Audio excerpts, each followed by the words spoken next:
একটি ঘড়ির second, minute ও ঘন্টার কাঁটার কৌণিক বেগের অনুপাত কত? তো আমরা কি জানি?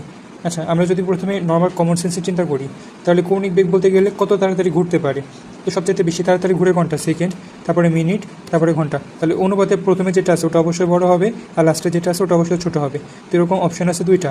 একটা আছে হচ্ছে কি, একটা অপশান আছে হচ্ছে এ নাম্বার, আরেকটা অপশান আছে কি, আরেকটা অপশান আছে হচ্ছে ডি নাম্বার। তাহলে আমাদের উত্তর কত হতে পারে? হয় এ না হলে ডি। এখন আমরা দেখবো যে এ হবে নাকি ডি হবে। আচ্ছা, তো আমরা যদি মিনিট আর ঘন্টার কাটার কথা চিন্তা করি, তাহলে মিনিটের কাটা কী করে?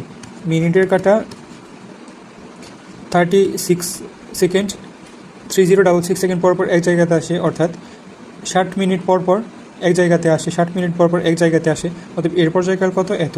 আর ঘন্টার কাটা কী হয়? 12 ঘন্টা পর পর এক জায়গাতে আসে, অর্থাৎ আবার এক্ষেত্রে 12 গুণ 3600। তাহলে আমরা মিনিট আর ঘন্টার এক্ষেত্রে আমরা কি বলতে পারি? যে ঘন্টার যে মিনিটের কাটা যে আছে, মিনিটের কাটার কত হবে? মিনিটের কাটার যেই কৌণিক বেগ আছে ওইটা অবশ্যই ঘন্টার কাটার থেকে কতখানি বেশি হবে? 12 গুণ বেশি বড় হবে। তাহলে আমরা অ্যান্সার কী বলতে পারি? মিনিটের কাটা, দেখো ঘন্টার কাটা আছে একে, এটা হচ্ছে ঘন্টার কাটার থেকে মিনিটের কাটা কত গুণ বেশি? 12 গুণ বেশি।